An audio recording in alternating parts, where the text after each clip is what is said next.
के राजा खड़क सिंह बड़े ही लालची किस्म के इंसान हैं। उन्हें हर समय सिर्फ अपने खजाने में पैसे इकट्ठे करने की धुन लगी रहती है। एक सुबह खजाना और खजाना।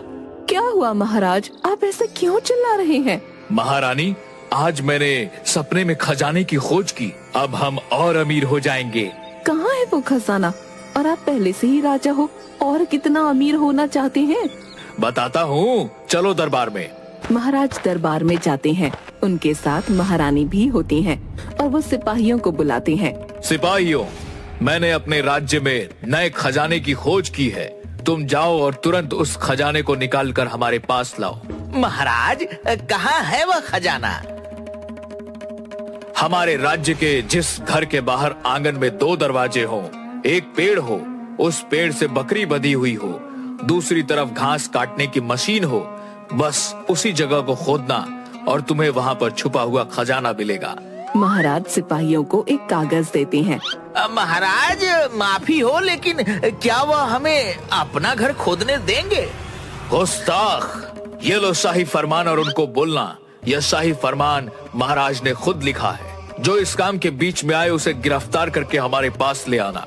महाराज, मुझे लगता है ये सही नहीं है। किसी का घर ऐसे क्यों खोदना? महारानी, आप हमारी महारानी होकर ऐसी बात कर रही हैं। सिपाहियों, तुरंत हमारे आदेश का पालन किया जाए। सिपाही महाराज का दिया हुआ फरमान और नक्शा लेकर राज्य में निकल पड़ते हैं।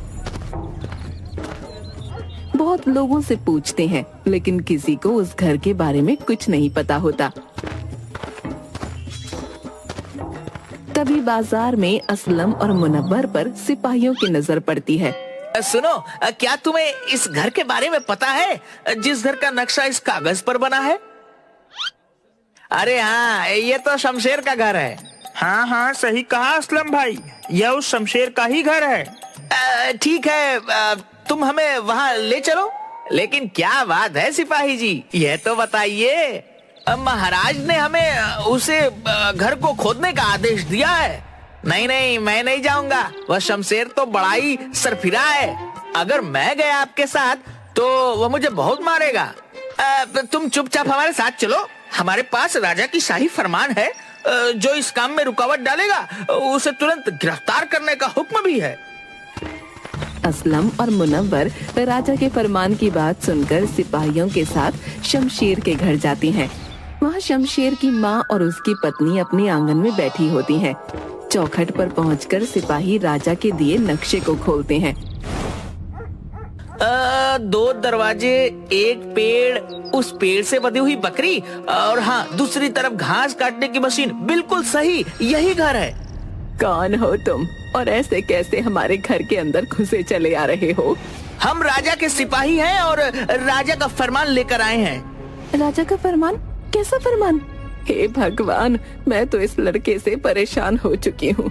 रोज कोई ना कोई बखेड़ा खड़ा कर ही देता है। अरे चुप करो तुम दोनों, हम किसी शमशेर को नहीं जानते। राजा जी ने सपने में तुम्हारे घर में गड़े हुए खजाने का पता लगाया है, इसीलिए उन्होंने शाही फरमान जारी किया है तुम्हारे घर को खोदने का। हे राम जी, क्या जुल्म है! ये राजा है कि राक्षस? अपनी जबान को लगाम दे, नहीं तो हम तुझे गिरफ्तार कर लेंगे। अरे सिपाही जी, इसे माफ कर दीजिए, नादान है। लेकिन ये कहाँ का न्याय है कि आप हमारा घर खोदने आए हैं? तुम दोनों किनारे चुपचाप बैठ जाओ। और यह राजा का शाही फरमान है, और साथ ही राजा ने यह भी फरमान जारी किया है कि जो इस खुदाई के काम में बाधा डाले उसे तुरंत गिरफ्तार कर लिया जाए। राजा के फरमान के डर से शमशेर की माँ और उसकी पत्नी एक किनारे बैठ जाते हैं और सिपाही घर के अंदर खुदाई का काम शुरू कर देते हैं। ऊपर वाले, ये कैसी अंधेर नगरी है। राजा तो अपनी प्रजा का बच्चों की तरह ध्यान रखता है, और ये राजा अपनी प्रजा का खून पीने पर तुला है। ये बड़ा लालची राजा है। सिपाही पूरे कमरे की खुदाई कर देते हैं, पर उन्हें वहाँ कुछ नहीं मिलता। अरे भाई, हमने तो पूरा कमरा ही खोद दिया, लेकिन यहाँ तो कोई खजाना नहीं मिला। कोई बात नहीं, इन दीवारों को गिराते हैं, शायद इन दीवारों में छुपाओ। फिर वो सब मिलकर दीवारों को तोड़ना शुरू करते हैं, लेकिन दीवारों में भी कोई खजाना नहीं मिलता और दीवारों को खोदने की वजह से घर की छत उनके ऊपर ही गिरना शुरू हो जाती है। वो किसी तरह अपनी जान बचाकर भागते हैं। बाल बाल बच गए हम, वरना इस छत के नीचे ही दबकर मर जाते। चलो अब आंगन की खुदाई शुरू करते हैं। मुझे तो लगता है कि बुढ़िया और इसकी बहू दोनों सही कह रहे हैं। यहाँ कोई खजाना नहीं है। लगता तो मुझे भी ऐसा ही है भाई, लेकिन क्या करें, राजा का फरमान है, अगर पूरा नहीं किया तो वो पागल तो हमें ही जेल में डाल देगा। चलो चलो जल्दी आंगन की खुदाई शुरू करते हैं।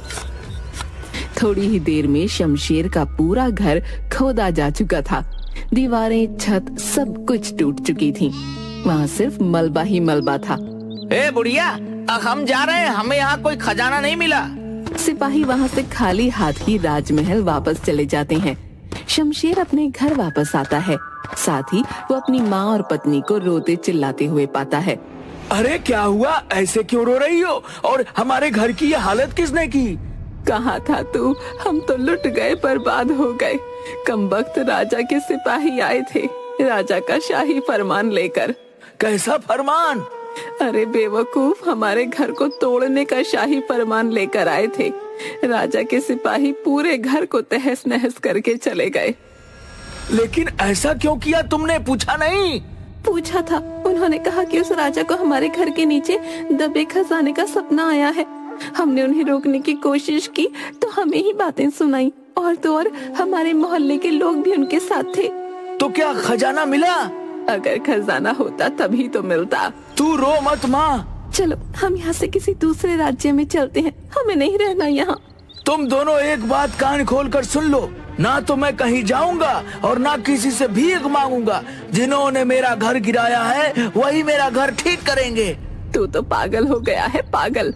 दूसरी तरफ राजमहल में रानी उदास बैठी थी। महाराज आपने अपने खजाने के लिए किसी गरीब का घर तोड़वा दिया। महारानी